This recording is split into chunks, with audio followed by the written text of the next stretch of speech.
folks. Welcome to ITR Live. I'm your host, Chris Hagenow, and we are back here in the Hendrickson Library at the Center for the Preservation of Western Civilization at ITR World Headquarters in Central Iowa. You got John Hendrickson and myself here again today, ready to thrill and excite you with extra buttons on the sound pads. I like the applause. Yeah, the gold standard in Iowa conservative entertainment. Is that what that is? Yeah. All right, the folks are ready for us, John. You know what that reminds me of? What's that remind you Open Line Friday on the Rush Limbaugh show. Oh, okay, good. Yeah. All right, well, we're gonna go to John in West Des Moines now. Yeah, that's right. Someday, John, we're gonna do a call-in show. Yeah. And if we're gonna do it live, we're just gonna take all. It's gonna be great, and it's gonna be nothing but angry liberals, and I'm here for it. Yeah, that'll be fun. Someday. Yeah. All right, we're gonna do something today. We got a little bit of ground to cover. I try not to have just a bunch of political horse racy stuff, but I think that's what this episode is going to mostly be. Who's running for what? Where are we at? And I think, though, because I started as I was thinking about what we needed to talk about today, was okay. The big thing in Iowa news, Iowa politics over the last couple of weeks was obviously the Iowa State Fair. And I know the State Fair is not for everybody, certainly not for you, because we still can't get you to go. Yeah. But it is relevant politically. Yes, yeah. Everyone who is somebody goes and gets their picture at the pork tent. Republicans and maybe a handful of Democrats flipping pork chops or whatever it is. I never did it. Claim to fame of mine. No one ever. I never rose high enough that I was asked to participate at the pork producers tent. But so you got that. They make the rounds. Different candidates, different political groups will have fundraisers to show up, make presentations. All those things happen at the state fair, and some of them are newsworthy, some of them aren't.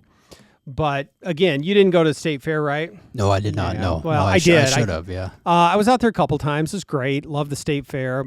Had good weather both days. It got really hot, I think, that last weekend, and that's always a challenge. But again, they continue to improve the state fair every year. Some of the facilities improvements are great. So kudos to the folks who run the Iowa State Fair and the Blue Ribbon Foundation and my friend Peter County, who does a fantastic job making our state fair the best fair in America. One of the things that I'm not joking, it is, John. No, I was gonna you say. take your Minnesota State Fair and stick it in your ear. I was gonna just say I almost was tempted to tell our leader downstairs that I was gonna attend the Pitbull concert. You should. Yeah. I bet he'd buy you a ticket. Yeah. I bet he would. Well, fantastic. Okay. I do want to talk. One of the things, though, that I try to make sure that I watch the results of every year is the State Fair straw poll. Now, for a long time, that was run by WHO-TV, the NBC affiliate here in Des Moines, and you'd put the kernels in the jar. They quit doing that for some reason. I don't know. I always really enjoyed it. But the Secretary of State now, inside the Varied Industries building in one of their booths, will you remind me to come back around to the booths at Varied Industries building at State Fair? So I set that aside for a minute. Some of our listeners are going to know where I'm going with that right off the bat. But anyway, so there's a booth. You go in and you can vote on a number of different political questions. I think the one that was the most relevant this year is the results of their poll on the Republican nomination for governor. You saw this, right? I did, yeah. Well, yours was probably limited to whatever Dennis Goldford told you to think on KCCI, right? And then I had to look up because I thought they were... John's a big fan. Yes, Okay, I'm step away from the sound pads, Chris. Okay, anyway, but so that's where you and I were talking about this was the results on that, right? I think you need to interview me sometime outside my home. So what I learned by watching the expert, analysis is that we shouldn't rely on them in being statistically accurate. Okay, thank you. All right, it is still a straw poll. It is still indicative of something. And it is largely a campaign function. Who can get their people to show up at the Secretary of State's booth and cast a vote? However, I was actually really surprised at the results of this. And you saw this, right? So in the Secretary of State's straw poll, You had State Representative Eddie Andrews won that and won it by quite a bit. He had 39% of the vote.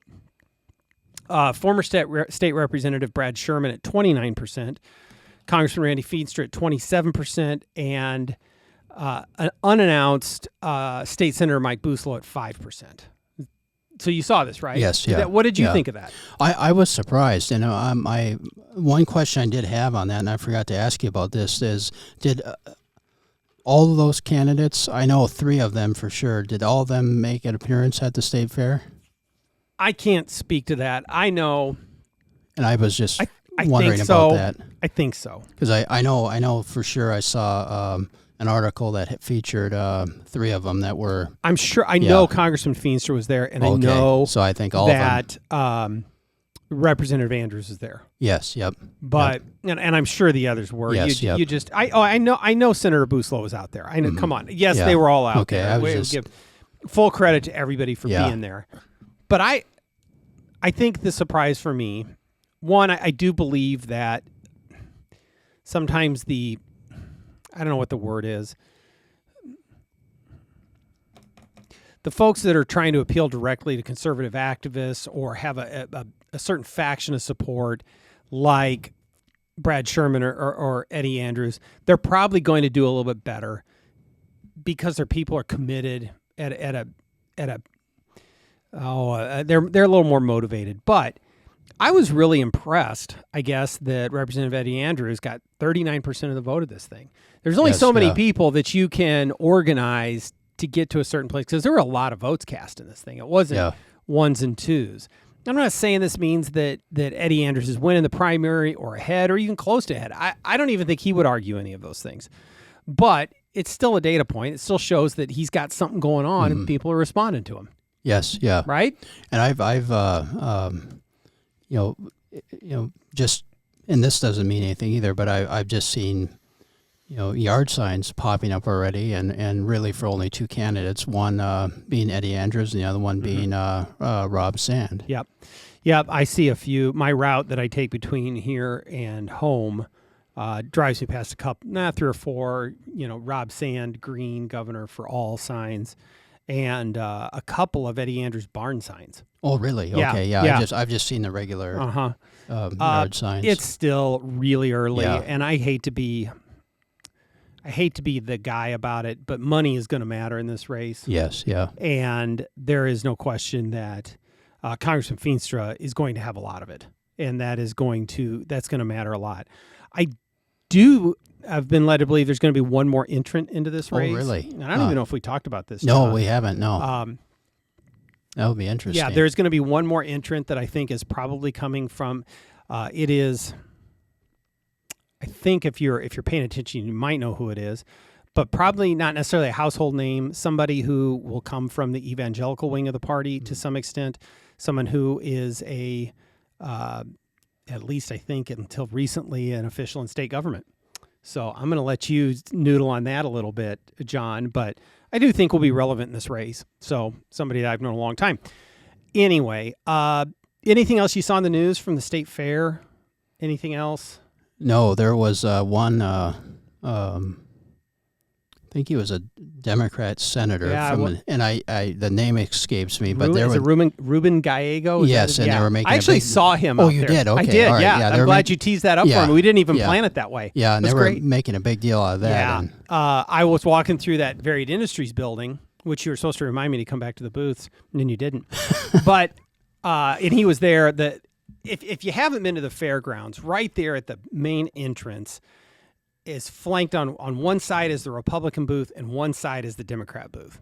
And so I was walking out the main door and he was there giving a media interview and I know I saw Aaron Murphy from the Cedar Rapids Gazette and a couple others interviewing him there by the Democrat booth.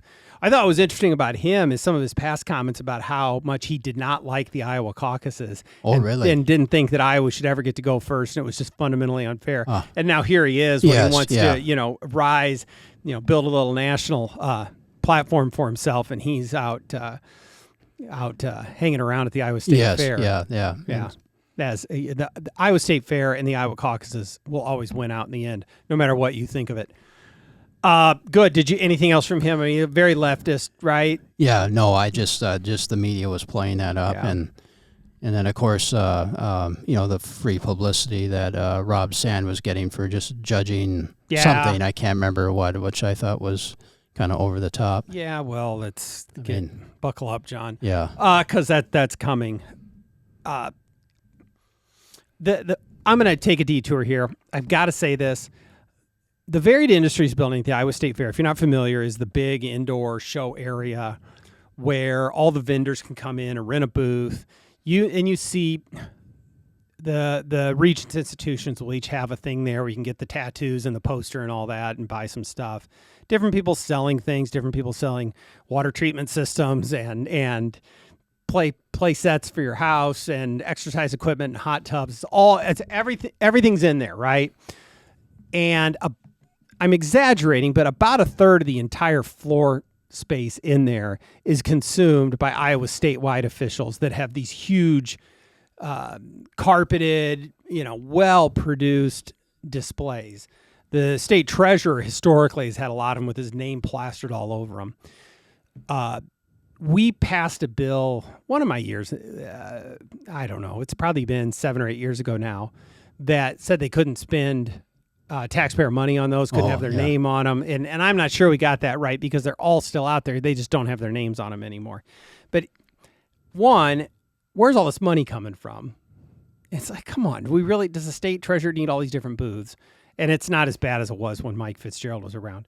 But secondly, I never see any of the electeds in these booths. And I'll tell you what, and in the past, I've seen Mike Naig or Bill Northey out at his, to be fair. And I'm sure they're out there some. But I'll tell you what, if I was a statewide elected official, and I know it's hard work, if I wasn't out watching a cattle show or something, I'd be at that booth shaking every hand that could come through there. Yeah. But anyway, I've never understood it. I don't get it. But I do like Secretary of State straw poll. So what are we going to do? You did remind me of one more thing that came across. I forgot of it, and that was the Secretary of Agriculture, Rollins, was out there and announced those rural economic grants for Iowa. Yep. It all comes back to the Iowa State Fair, John. That's right, yeah. All right, yeah. Well, very good. Keeping with the theme of what's going on in and around Iowa politics, there's some new announced candidates, and I keep telling everyone that the fields aren't set yet. Mm-hmm. But I think a big one was in the U.S. Senate race. State Representative Josh Turek announced. You saw that. Yes, yeah. A Paralympian, and my friends tell me is a very. I think I've met Representative Turek once, but I can't remember for sure. I'm pretty sure we have. My apologies, but who's a pretty sharp guy. So he is going to be a formidable candidate in that Democrat primary. And then Representative J.D. Scholten dropped out of that race and endorsed him right away. So I think that seeing something like that happen right away, now that's going to be against Jackie Norris as well. So that's not a slam dunk. But that's going to be one to watch. And then the winner will take on, at this point, I think we would presume that would be Senator Ernst, although she still has not made an announcement about her future and officially. And the rumors continue to swirl around that. And then I also saw, we talked about this morning, John, State Representative Lindsey James announced, Democrat from Dubuque, that she is running in they renumbered it, the 2nd district, which is northeast Iowa, against Congresswoman Hinson. Now, with the little asterisks on there, that if Senator Ernst is not running, like we've talked about before, Ashley Hinson's going to be far and away the front runner for the Republican nomination there. So as things stand, that announcement will read that Representative James is running against Ashley Hinson, but stay tuned. Did I cover that all fairly? Yes, yeah. Enough caveats, enough hedging? Yeah. Okay, good. And let's see. I wanted to talk about this for a little while, John, and maybe you can riff on this, but we sort of talked around this, but there was an article the aforementioned Aaron Murphy wrote in the Cedar Rapids Gazette. After a decade of defeats, some Iowa Democrats are changing the way they talk to voters. And this has been an ongoing theme of Democrats have lost a lot in rural Iowa. There used to be a lot of areas in the state where they did very well, And as the state has shifted red, places that were traditionally Republicans or Democrat strongholds, they just can't even compete anymore.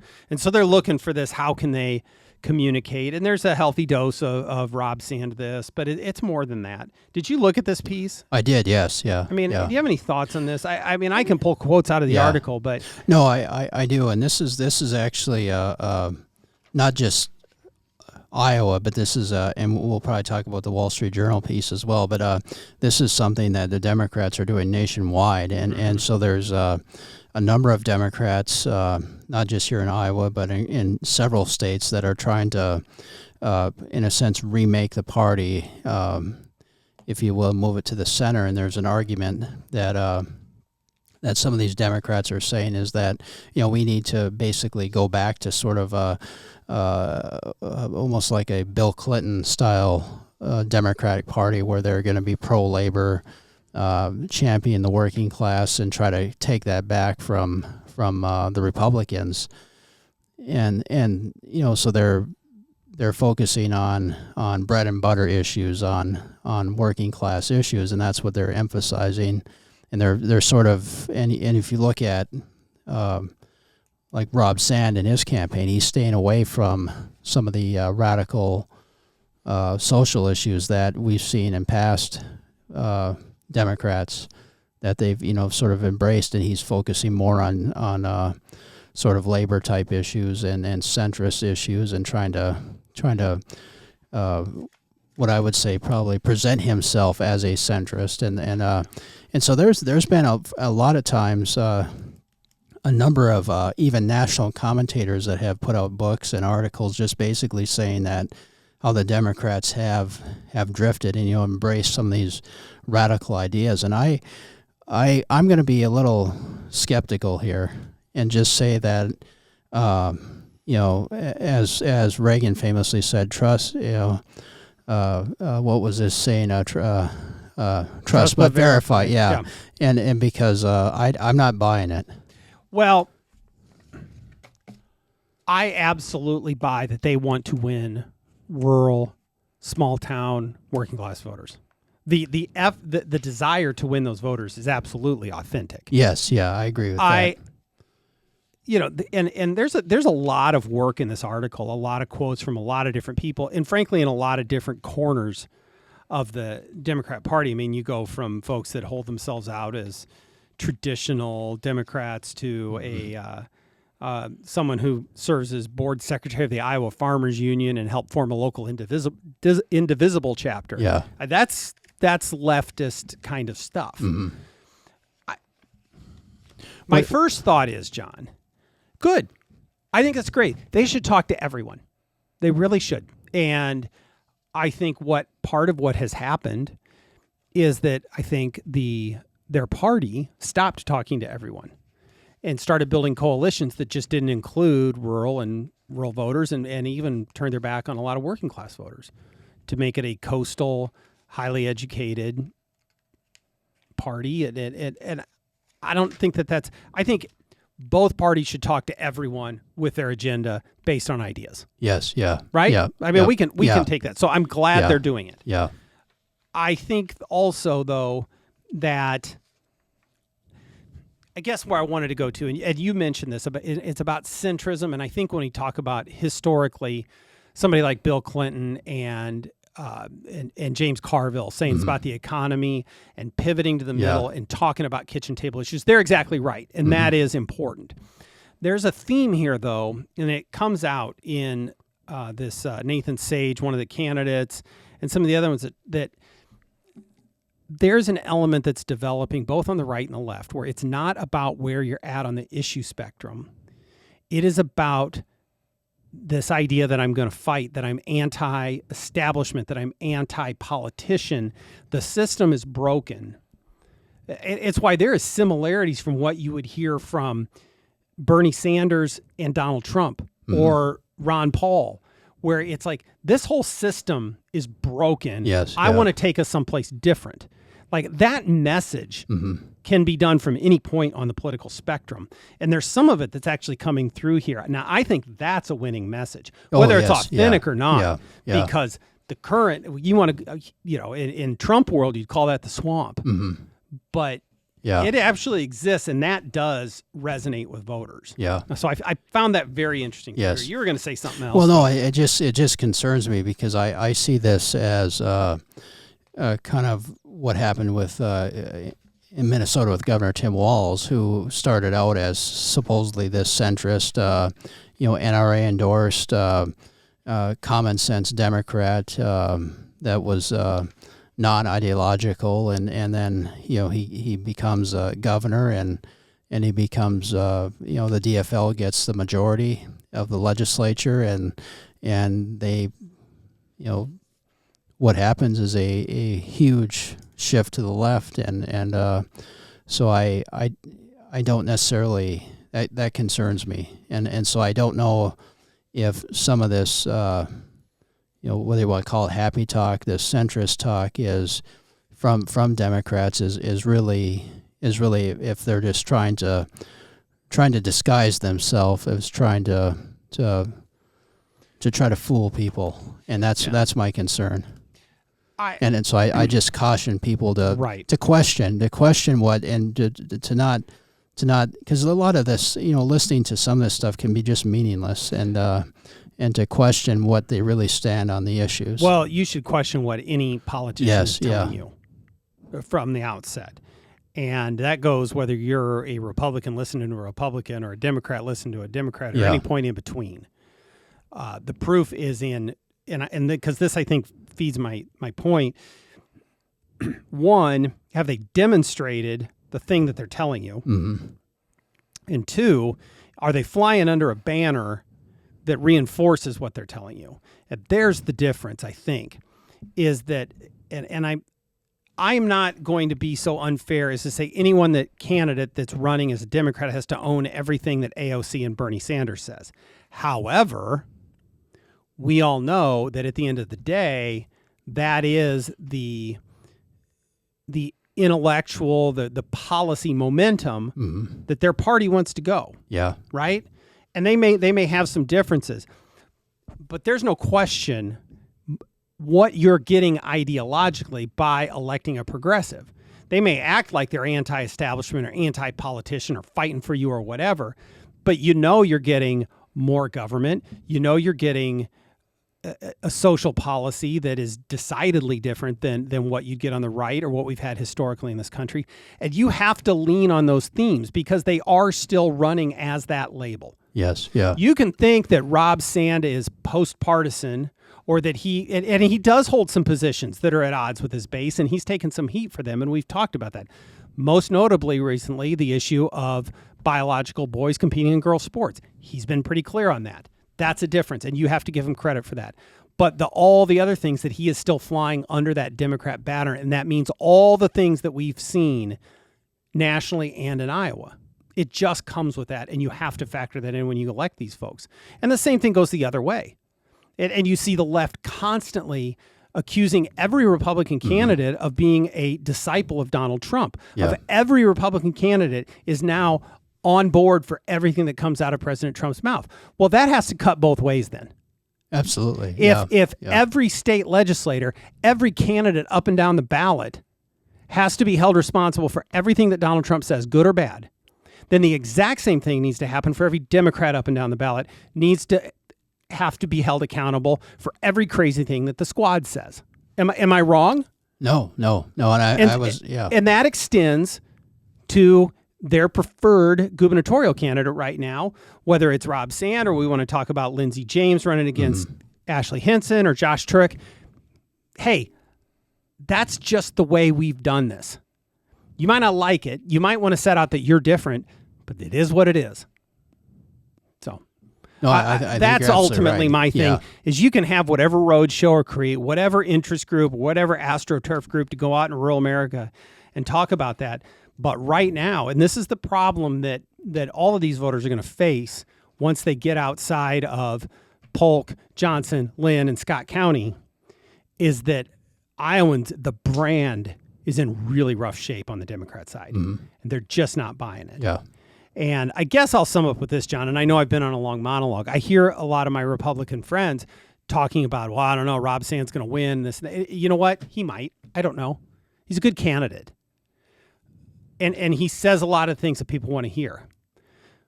But there's a lot of people out there that voted for Donald Trump. Donald Trump won the state by 13 points less than 2 years ago, year and a half ago. So before we go and just think that suddenly the world has moved underneath us, I think that just shows you where that brand is right now. And they can still, like, this is the kind of stuff they should be doing, but I think it's a very, very small step towards getting there.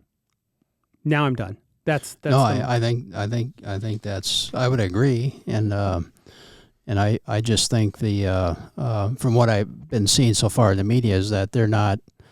A lot of these candidates are just getting a pass right now, and of course it may be just early. But I'm just thinking because the first example that comes to mind was the Charlottesville thing, and how many times did President Trump have to disavow that? And so even though his original comments that he was asked to disavow were taken out of context. Yeah, and so I would like to have some of these Democrats, will they disavow some of these radical ideas that are coming from their party? That's exactly right. And of course we've seen too many examples of whether it's Bill Clinton or Barack Obama that have taken different stances, and then they've, just like Charles Darwin, they start evolving with their party. Every single Democrat candidate should be forced by our traditional media to answer those questions of all of those radical things that their party wants to do. Every single one of them should have to be on record of the question of biological boys participating in girls' athletics. Where do they stand on girls' sports? Every single one of them should have to ask, where do you stand on securing our border and the immigration policy? Every single one of them should have to answer the question, do you want to pack this U.S. Supreme Court? Do you think that 9's the right number? Or are you going to try and do 15, which is absolutely on the agenda if they should take over complete power again in Washington? Answer the questions. Yes, yeah. And that's also an indictment of our media that will not hold them to the same standard. They got no problem sticking a camera in front of some city council candidate's face and grilling them on the latest Republican question. Yeah. How much ink was spilled about Project 2025 or whatever, and yet we don't get a peep out of what the Democrats want to do. Yeah. So it cuts both ways, folks. Yeah, absolutely. Yeah. All right. Yeah. John, you got anything else for us? I do, yes. Okay, good. Yeah. Let's have it. Yeah, well, we have a new question, a new trivia question. We had a winner of the last trivia question. Who was it? It was Representative Bill Gustav. Representative Bill Gustav, again, our winner. Yes, yeah. And so for those who don't remember, but our question was basically who were the justices of the Supreme Court that President Hoover nominated? And the answers were the first was Charles Evans Hughes, who replaced Chief Justice William Howard Taft. Yeah. And so Hughes became the new Chief Justice. The second one was Owen Roberts, who replaced Justice Edward Sanford, who passed away. And then Oliver Wendell Holmes passed away, and he was replaced by Benjamin Cardozo. And then I probably could have gotten Cardozo if I would have thought about it for a while. I kind of forgot about the question, to be honest. Yeah. And then the bonus question was who was the nominee that was rejected that Hoover did, and that was Judge John J. Parker, the Fourth Circuit, which was, I believe he was from North Carolina, and he was basically rejected by the Senate because of labor and civil rights groups did not like him. So what do you got for us this time? Yeah, so today our question is who was the first presidential candidate from Iowa? He ran in 1892 on a third-party platform. He was a supporter of a progressive federal income tax. He favored what they called agrarian populism. He was an ally of William Jennings Bryan over in Nebraska. He was a veteran of the Civil War. He supported greenbacks and free coinage of silver, and he supported government ownership of railroads and building of the Panama Canal. And he was from Colfax, Iowa. I know this, but I can't pull it. I have read this history before, and I can't pull it out. But so That's a good one, John. Yeah. So for all three of you that are still listening at this point, Representative Gustoff and the other two of you, there's your question. Who was it? All right. Well, very good. Anything else then beyond that? No. All right, good. No. Well, we're going to wrap it up then. Thanks for joining us, folks. Don't forget to like and subscribe. Don't forget to tell your friends. And with all of that, we will see you next time on ITR Live.